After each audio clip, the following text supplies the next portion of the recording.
ఒక మాట చెప్పండి. అర్థం కాలేదా?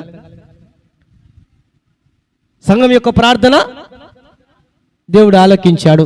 తర్వాత పేతురుని విడిపించాడు. ఇంకా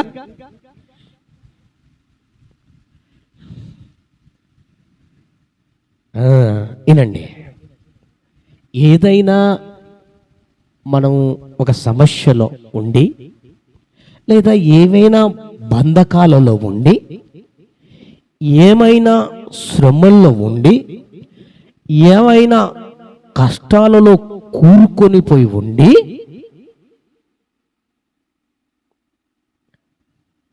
ఆ పరిస్థితుల్లో మనము సంఘపు తలుపులు తట్టి సంఘములోనికై ప్రవేశించి సంఘముతో కలిసి ప్రార్థన చేస్తే ఎంతటి బంధకాలైనా ఊడిపోతాయి అన్నది నగ్న సత్యం. ఎంతటి సమస్య అయినా సాల్వ్ అయిపోతుంది అన్నది నగ్న సత్యం. ఎన్ని కష్టాలైనా నీ నుండి దూరం అయిపోతాయి అన్నది నగ్న సత్యం. ఎన్ని శ్రమలు నీకు అనుముకొనినా ఆ శ్రమలలో అన్నిటిలో నుండి నువ్వు విడిపించబడతావు అన్నది ముమ్మాటికి నిజం. ఇది ఇక్కడ రాయబడిన సంగతుల్లో మనం తెలుసుకోవాల్సిందే. అంతే కదా? ఏమండి, కొందరు యూదులను బంధించారు. అప్పటికే యాకోబును చిరచ్ఛేదనం చేశారు, చంపేశారు. ఆ తర్వాత పేతురును కూడా లాక్కొని వెళ్ళారు, చెరసాల వేయించారు. ఒక్కసారి ఊహించండి పరిస్థితి ఎలాగుంటుందో అక్కడ. పేతురును ఇక పట్టించుకునేవారు ఎవరైనా ఉంటారా? పోని పలకరించడానికి వెళ్ళేవారు ఎవరైనా సాహసం చేస్తారా? ఏదైనా కానీ ఆదరిద్దాం, కొంచెమన్నా మనం కూడా సహాయం చేద్దాం, ఏ విధంగా అయినా విడిపించుకొని తీసుకొని రావడానికి ప్రయత్నం చేద్దాం అన్నవారు ఎవరైనా సాహసించగలరా? అసలు ఆ పరిస్థితులు ఉన్నాయా? లేవో. ఇక ఒకటే, ఏంటి? యాకోబును చంపినట్లు పేతురును కూడా చంపేస్తారు అన్నది ఇలా తెలిసిపోయింది. ఇక అంతే కదా, ఈ సోర్స్ ఏం లేదండి, ఇంకా మిగతా అవకాశం ఏమి లేదు, అవకాశం లేదు. అయితే సంఘమును తలుపును తట్టి సంఘముగా లోపలికై వచ్చి అత్యాసక్తితో, సంఘం అంటే అందరూ అందరూ అందరూ ప్రార్థన చేయగా, ఇది సాధ్యము కాదు, ఈ బంధకాల నుంచి విడిపించబడలేడు, ఇక చచ్చిపోతాడు, ఇక మనకు లేడు అన్న పేతురు వారి కళ్ళ ముందరికై వచ్చాడు. దేవునికి స్తోత్రం చెప్పండి. హల్లెలూయా, హల్లెలూయా. నేనంటున్నా, ఈ పూట అంతటి భయంకరమైన ఒకవేళ సమస్యే నీ ముందుందేమో, కష్టాలే నీ ముందున్నాయేమో, లేదా బాధలే నిన్ను అలాగ చుట్టుకున్నాయేమో, లేదా అనారోగ్యమే నిన్ను ఆ విధంగా చుట్టుకుందేమో, ఆర్థిక ఇబ్బందులే నిన్ను అలాగ చుట్టుకున్నాయేమో. ఇక ఈ బంధకములో నుండి లేదా ఈ సమస్యలో నుండి విడిపించబడటం సాధ్యము కాదు అని పూర్తిగా డిసైడ్ అయి ఉన్నావేమో. నేనైతే ఈ వాక్యానుసారంగా ఒక సేవకునిగా ప్రేమతో నేను తెలియజేస్తున్నా, అటువంటి సిచ్యువేషన్లో ఉన్న సంఘపు తలుపులు తట్టి ప్రవేశించి సంఘముగా అత్యాసక్తితో ప్రార్థన చేయి. పేతురు బంధకాలను విడిపించినట్లుగా నీ బంధకాలను, నీ కష్టాలను, నీ బాధలను, నీ సమస్యలను, నీ అనారోగ్యమును, నిన్ను వెంటాడుతున్న శత్రు సమూహములో యేసు నామములో విడిపిస్తాడు. తూచా తప్పక ఆయన చేసి తీరుతాడన్న విషయాన్ని నేను ప్రేమతో తెలియజేస్తున్నా. హల్లెలూయా.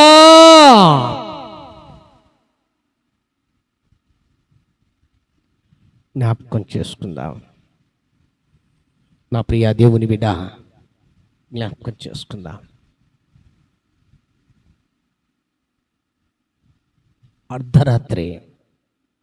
అర్ధరాత్రి భయంకరమైన కడుపు నొప్పి. అర్ధరాత్రి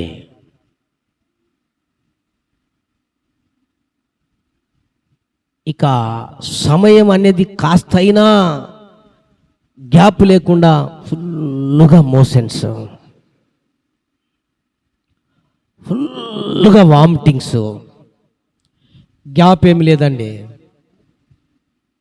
ఒక్క మాటలు చెప్పాలంటే లేచి బాత్రూంలోకి పోతే బాత్రూమ్ నుంచి బయటికి వచ్చేది లేదు, ఇంట్లో ఉంటే బాత్రూంలోకి వెళ్ళనికి లేదు. ఏమి చేయాలో అర్థం కాలా, ఏమి తోచట్లా. ఆ సిచ్యువేషన్ నేను ఎక్కడికి వెళ్ళాలా, ఎవరికి చెప్పుకోవాలా, ఏం చేయాలో నాకు అర్థం కావట్లే.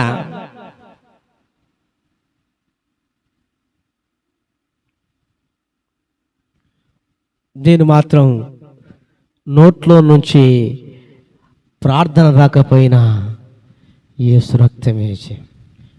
రక్తమే చేయమని మాట్లాడుకుంటున్నా. లోపల నా మనస్సుతో, నా ఆత్మలో నేను స్మరిస్తూనే ఉన్నా.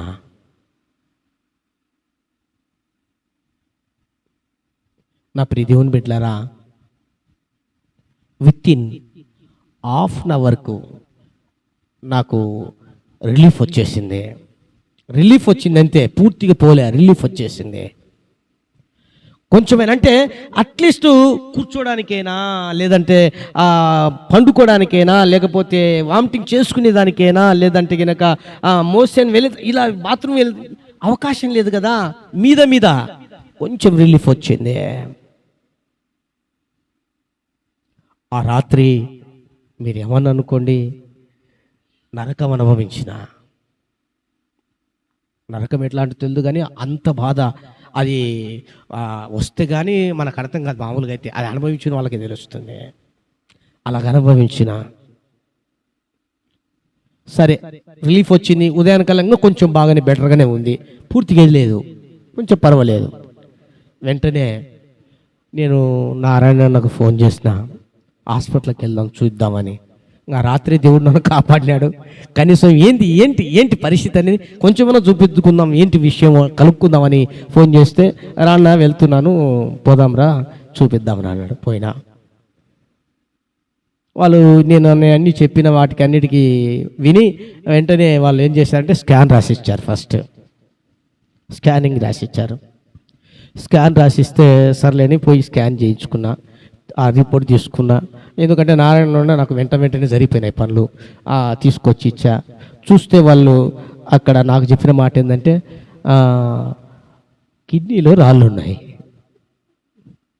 ఎంత ఉన్నాయని కూడా సైజ్ చెప్పాడు. ఒకటి 6 mm ఉంది, ఒకటి 8 mm ఉంది అన్నాడు.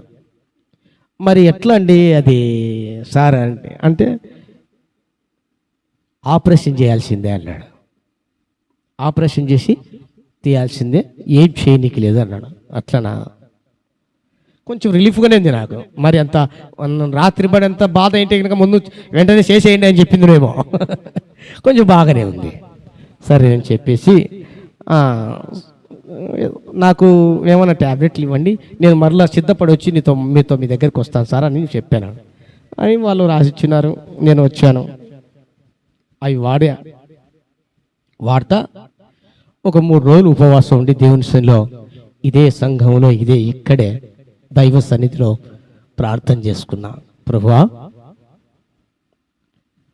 పరిస్థితి లోపల ఎలా ఉన్నదో నాకు తెలియదు, బాధ అయితే చాలా ఎక్కువగా ఉంది. నువ్వైతే ఏమైనా చేయగలవు, ఎందుకంటే నా జీవితంలో ఎన్నో కార్యాలు జరిగించినావు, ఇది కూడా చేస్తావని నేను విశ్వాసంతో ప్రార్థన చేస్తున్నాను. 3 రోజులు పట్టుదలతో ఉపవాసం ప్రార్థన చేసుకున్నా. ఆ ఉపవాస ప్రార్థనలో మొదటి రోజు సాయంకాలం మళ్ళీ అన్న ఫోన్ చేస్తున్నారన్న, ఏమన్నా ఎలా ఉంది పరిస్థితి, రేపు సిద్ధపడతావా, వస్తావా, చేద్దాం అది దాన్ని. నేను అన్నాను, చాలా వరకు రిలీఫ్ ఉంది, మరి పూర్తిగా ఇబ్బందికరంగా లేదు, నాకు ఒక 3 రోజులు టైం అన్నానని అడిగా ఆయనను. 3 రోజులు టైం తర్వాత వస్తా. ప్రియ దేవుని బిడ్డలారా, 3 రోజులు దేవుని సన్నిధిలో ఉపవాసం ఉండి ప్రార్థన చేసుకున్నాను. 3 రోజుల తర్వాత ఇంకా పూర్తిగా బాగా, నాకెందుకో బాగా అనిపించింది, పూర్తిగా బాగుంది, ఇక నాకేం ఇబ్బందికరంగా అనిపించట్లే లోపల. అయినా మరలా ఫోన్ చేసి నేను మరుసటి రోజు వెళ్ళా. పోయి స్కాన్ చేయించుకుంటాను సార్ అన్న.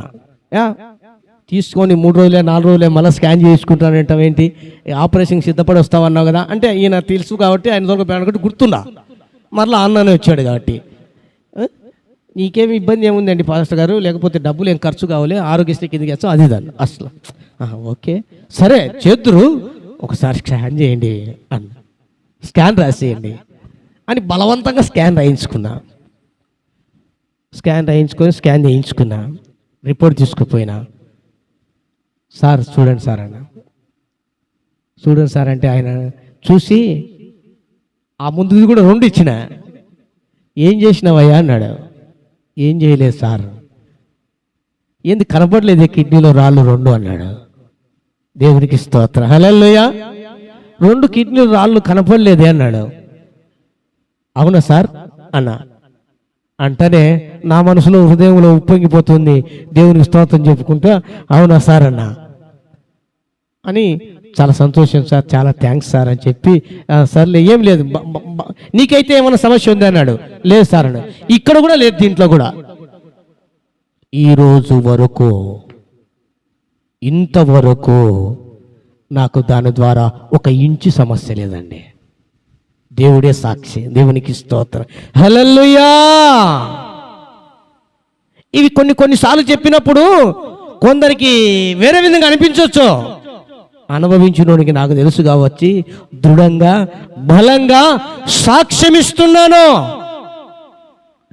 దైవ సన్నిధిలో, దేవుని సంఘములో చేరి దేవుని ఆకాశపు వాకిళ్ళ తట్టు కనులెత్తి మనం తట్టితే, ప్రార్థిస్తే నీ ఎంతటి సమస్య అయినా అది సాల్వ్ అయిపోతుంది అన్న విషయం నేను పునరుద్ఘాటించి ప్రేమతో తెలియజేస్తున్నా. అనుభవించిన వారిగా చెబుతున్న ప్రేమతో. ఇదే కాదు, ఎన్నో రకాలైన దేవుడు సహాయం చేయగలడు. సంఘము తలుపులు తట్టాలి.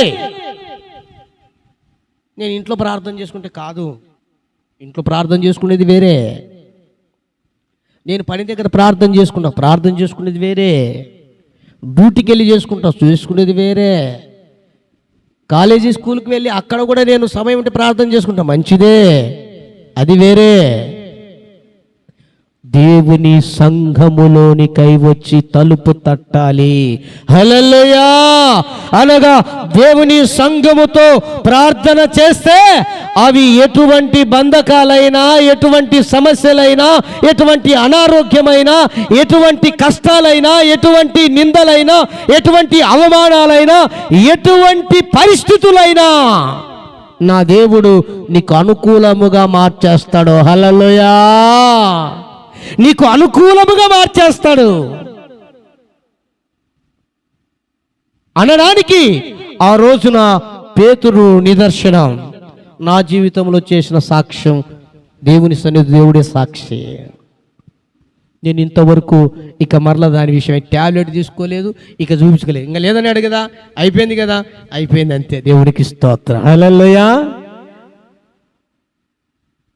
నా ప్రియ దేవుని బిడ్డలారా, నీ జీవితంలో, నీ కుటుంబంలో ఏ విధమైనటువంటి ఆ సమస్య బంధించి ఆ సమస్యలోనే నిన్ను ఎటు తోచనివ్వకుండా, ఆలోచనే చేయనివ్వకుండా, ఏమీ తోచనివ్వకుండా చేస్తూ ఆ సమస్య నిన్ను పట్టి పీడిస్తూ ఉందేమో, దాని నుంచి విడిపించబడ్డానికి ప్రేమతో నేను తెలియజేస్తున్నాను. సంఘపు తలుపులు తట్టాలి, హల్లెలూయా. సంఘపు తలుపులు తట్టి సంఘముతో కలిసి ప్రార్థన చేస్తే అసాధ్యమైనది ఏది ఉండదు, హల్లెలూయా. సమస్తము సాధ్యమే. ఎవరికి? దేవునికి కాదు, నీకే. దేవునికి స్తోత్రం. హల్లెలూయా. నవడంగా నిజం, నాకే, నీకే. దేవునికి కథ పక్కన పెట్టాలి, దేవునికి తెలుసు, దేవునికే, అది అందరికీ తెలుసు. నీకే, నీకు అసాధ్యమైనది ఏది లేదు. బైబిల్లో క్లియర్గా రాయబడింది. దేవునికి కాదు, దేవునికి ఎటు అసాధ్యం లేదులే, నీకు కూడా అసాధ్యమైనది ఏది లేదు. అసమానమైన వాడు అవమానపరచడు నిన్ను, ఓటమి ఎరుగని మన దేవుడు ఓడిపోనియడు నిన్ను. అసమానమైన వాడు అవమానపరచడు నిన్ను, ఓటమి నెరుగని మన దేవుడు ఓడిపోనివ్వడు నిన్ను. Praise the lord. హల్లెలూయా. పాట గుర్తు రావడం లేగా. దేవుని బిడ్డలారా, ఆయన అసమానుడు, అసాధ్యుడు. నిజమే, అట్ ద సేమ్ మనం కూడా అదే. దేవునికి స్తోత్రం. హల్లెలూయా, హల్లెలూయా. ఆయన నిరూపిస్తే అందుకని అన్నాడు, నేను మీ పక్షాన ఉండి రాజులను సహితము, బంధింపబడిన రాజుల సహితం కూడా నేను తలుపు తీసే ఉంటా. మూసేయడానికి రాజు కాదు, రాజు వాళ్ళ ఆయన కూడా రాలేడు. తీసే ఉంటా. ఆయన తలుపులు మూస్తే తెరిచేవాడు లేడు, తీస్తే మూసేవాడు లేడండి. అంతే. కొన్నిసార్లు నిందలేని బొందెబోదన్నట్టు కొన్నిసార్లు కొన్ని వాటి మీద మనం అభియోగం చేస్తాం. ఉండొచ్చు కూడా, అవి నిజమే ఉండొచ్చు. కానీ ఆ అభియోగాలైనా, ఆ నిందలైనా, లేదా అపోహలైనా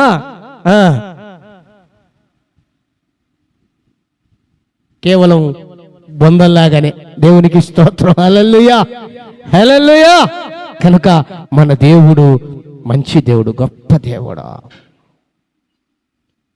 ఆయన నీ ప్రతి బంధకాల నుంచి నిన్ను విడిపిస్తాడు.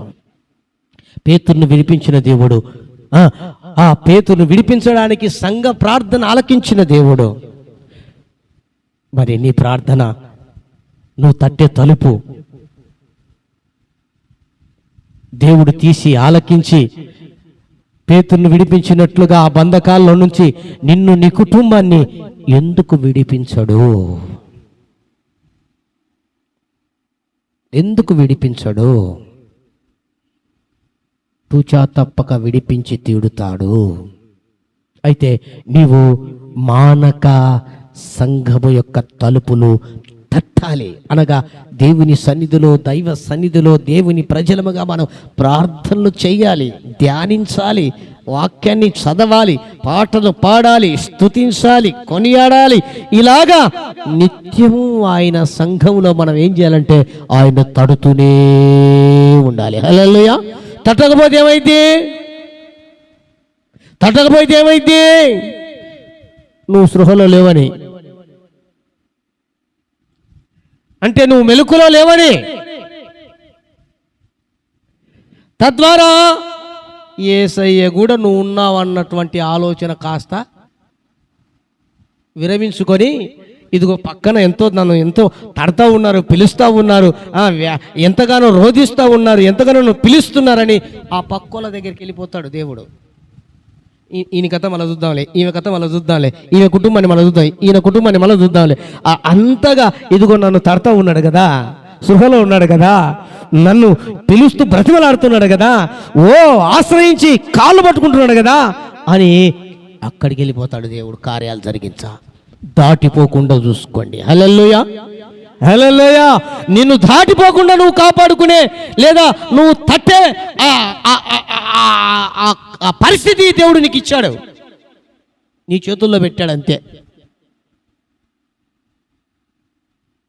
అలా తట్టితే సంఘపు తలుపులు ఏ బంధకాల్లోంచి అయినా ప్రభు మనల్ని విడిపిస్తాడు. ఇంకొక అద్భుతమైన సాక్ష్యం ఉంది. ఇంకా కొన్ని రోజుల తర్వాత నేను చెప్తా మాట. ఇంకా అద్భుతమైన సాక్ష్యం అది. ఇప్పుడు చెప్తే కొంచెం అతిశయోక్తిగా ఉంటుంది, ఇంకా ఉంది దాని కథ. ఆ సాక్ష్యం వింటే ఇంకా అద్భుతం. నిజం అని మీ కళ్ళ ఎదుట నిరూపించబడిన తర్వాత చెప్పాలని నేను అనుకుంటున్నా. దేవునికి స్తోత్రం. హల్లెలూయా, హల్లెలూయా. ఇప్పుడు చెప్పినా కూడా ఇంకా కాలేదు కదా పూర్తి అంటారు కాబట్టి ఊరుకోండా, చెప్తా. ఆ రోజు వస్తుంది, ఆ సమయం దేవుడు తీసుకొని వస్తాడు మన మధ్యకు.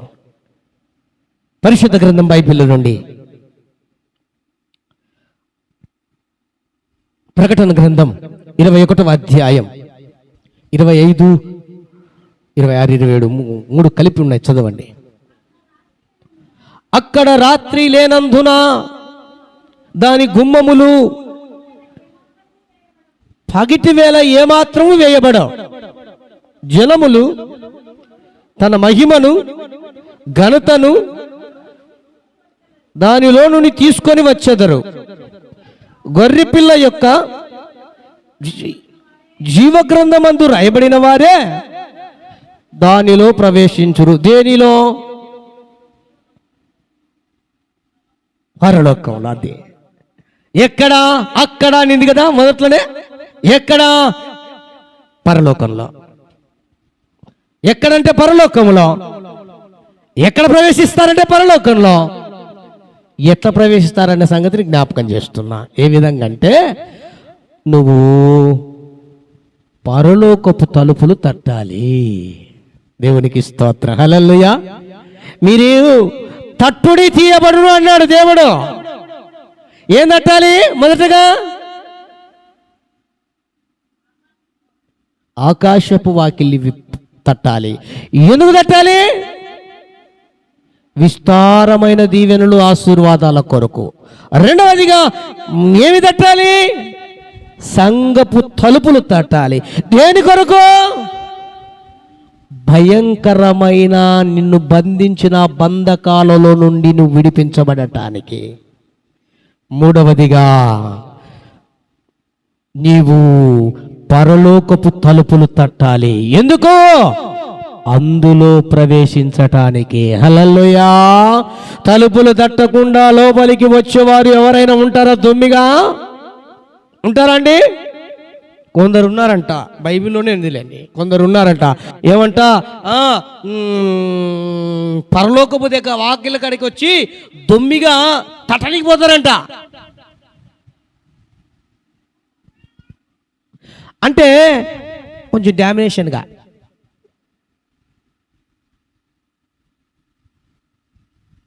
కానీ దేవుడు అంటాడు ఇక్కడ, అలా కాదు.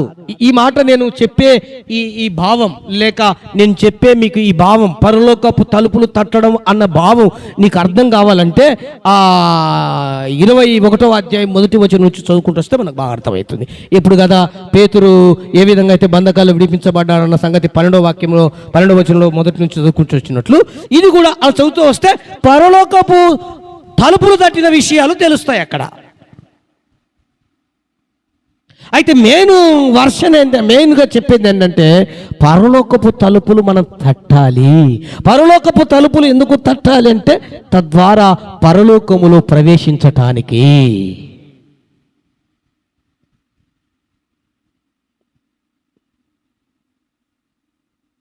నమ్ముకున్నామంటే కుదరదు, విశ్వాసం ఉంచినాము అంటే కుదరదు, అంగీకరించాము యేసయ్యనంటే కుదరదు, దేవుని సన్నిధికి వస్తున్నాము పోతున్నామంటే కుదరదు.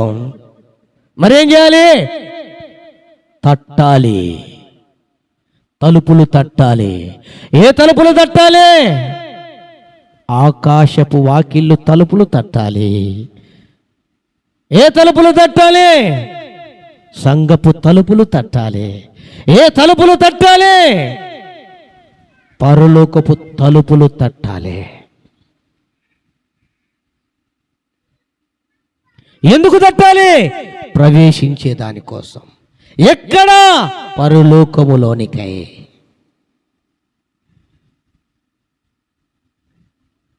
మోక్షము లేదా పుణ్యము లేదా పరలోకము లేదా ఆ స్వర్గలోకం అన్నది ఏదో టేక్ ఇట్ ఈజీగా వస్తుందిలే, టూకీగా వస్తుంది అనుకుంటే అది భ్రమ.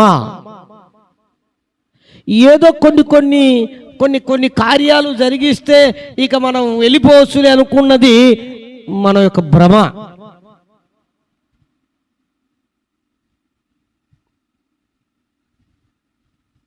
దేవుని రాజ్యములోనికి చేరేదాని కొరకు లేదా పరలోకములో ప్రవేశించేదాని కొరకు ప్రియ దేవుని బిడ్డలారా నిత్యం పరలోకపు తలుపులు తడుతూనే ఉండాలి. హల్లెలూయా, హల్లెలూయా. మన అంతిమ లక్ష్యం ఏంటి? పరలోకం చేరాలనే కదా. మన అంతిమ కోరిక, మన ఇష్టం ఏంటి? యేసయ్య ఉన్న చోట మనం ఉండాలనే కదా.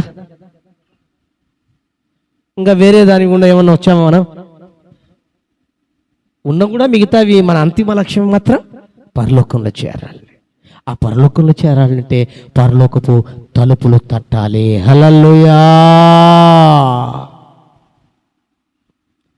దొమ్మిగా వెళ్తామంటే కుదరదు,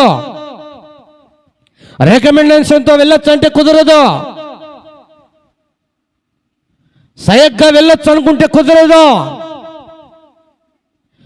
తట్టి వెళ్ళాలి. దేవునికి స్తోత్రం. హల్లెలూయా. తట్టి వెళ్ళాలి.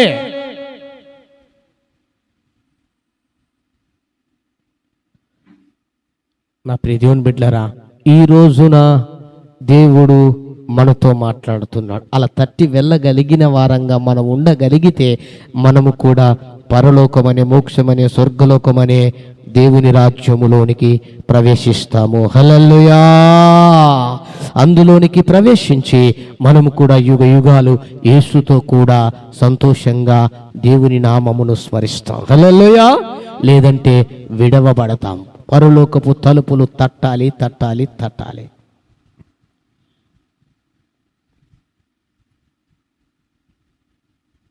పరిశుద్ధ గ్రంథం బైబిల్లో ఒక్కసారి చూడండి. అలా అవకాశం ఉన్నప్పుడు తట్టకపోతే జరిగేది ఏమిటో మత్తయి శుభవార్త 25వ అధ్యాయం 11వ వచనం. త్వరగా నేను ముగిస్తున్నా, ఒక 5 minutes. మత్తయి శుభవార్త 25వ అధ్యాయం 11వ వచనం. అంతటా తలుపు వేయబడెను. ఆ తర్వాత తక్కిన కన్యకలు వచ్చి, అయ్యా అయ్యా మాకు తలుపు తీయమని అడగగా అతడు, నేను మిమ్మల్ని ఎరగనని. ఇది కథ. తలుపు ఏమండి తీసేదానికి తీసి ఉంచినప్పుడే తలుపు తట్టి, ఓపెన్లో ఉన్నప్పుడే తలుపు తట్టి, ఆడ రాయబడిన మాట ముందుగా చదివించింది. ఎక్కడ? ప్రకటన గ్రంథం 21వ అధ్యాయంలో చదివిన మాట ఏమండి? అది రాత్రి గనక తలుపు అనేది కదా. అట్లా తీయబడినప్పుడే, మూయబడినప్పుడు ఏం చేయలేమనే దాని అర్థం. అర్థమవుతుందండి? ఆయన మూస్తే ఎవరు తెరవలేరు. మనకన్న ఉపమానం ఇక్కడ రాయబడింది కదా. అక్కడ అన్నాడు, వచ్చి అంటున్నారు, ఏమంటున్నారు? కన్యకలు వచ్చి మిగతా వాళ్ళు తలుపు మూయబడిన తర్వాత, అయ్యా అయ్యా అయ్యా అయ్యా మేము కూడా లోపలికి పోతాం, తీయ తలుపు అంటే ఎరగనని చెప్పాడంట. ఆ తలుపు నా చేతిలో తీయడానికి లేదు అని చెప్పాడట. ఆ స్థితి రాకముందే, తలుపు తెరవబడినప్పుడే, దేవుడు పిలుస్తూ ఉన్నప్పుడే, దేవుడు నిన్ను మేలుకొలుపుతున్నప్పుడే, దేవుడు నిన్ను తట్టుతూ ఉన్నప్పుడే, దేవుడు దేవుని వాక్యమునకు లోబడమని చెబుతూ ఉన్నప్పుడే, దేవుడు దేవునికి విధేయత చూపమని చెబుతూ ఉన్నప్పుడే, దేవుని యందు విశ్వాసం ఉంచమని నీకు హెచ్చరిక చేస్తూ ఉన్నప్పుడే, దేవుని యందు నమ్మిక ఉంచమని నిన్ను కోరుతూ ఉన్నప్పుడే, ఇప్పుడే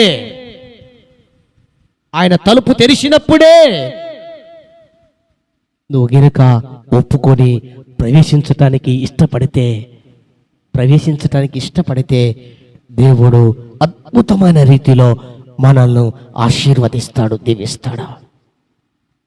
పరిశుద్ధ గ్రంథం బైబిల్లో నుండి చదవండి. అదే ప్రకటన గ్రంథం 3వ అధ్యాయం 8వ వాక్యం. ప్రకటన గ్రంథం 3వ అధ్యాయం 8వ వాక్యం. నీ క్రియలను నేను ఎరుగుదును, నీకున్న శక్తి కొంచెమై ఉండినను నీవు నా వాక్యమును గైకొని నా నామము ఎరుగ అనలేదు. ఇదిగో దేవునికి స్తోత్ర, హల్లెలూయా. అక్కడేమన్నాడు? ఇచ్చిన అవకాశాన్ని పోగొట్టుకున్నావు, తలుపు మూసేశాడు, వెళ్ళిపో, నా చేతులు లేదన్నాడు. ఇక్కడ అంటున్నాడు మరొకసారి, ఇప్పుడు అంటున్నాడు మరొకసారి, ఇంకొక అవకాశం ఇస్తున్నా. ఇక్కడ ఉన్నా, లైవ్ లో చూస్తున్నా, వెలుపట వింటున్నా, నీకు మరొక అవకాశం దేవుడు ఇస్తున్నాడు.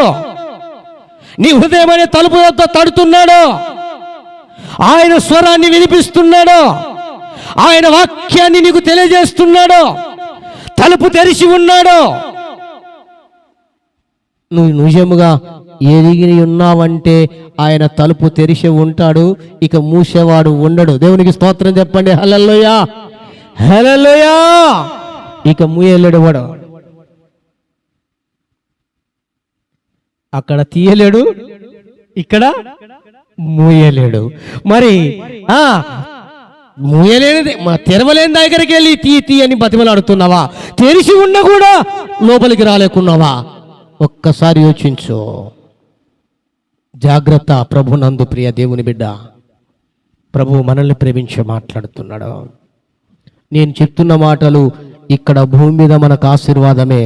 భూమిని విడిచిన తర్వాత పరలోకములో కూడా మనకు ఆశీర్వాదమైన సంగతులు క్షుణ్ణంగా నేను క్లియర్గా తెలియజేస్తున్నాను.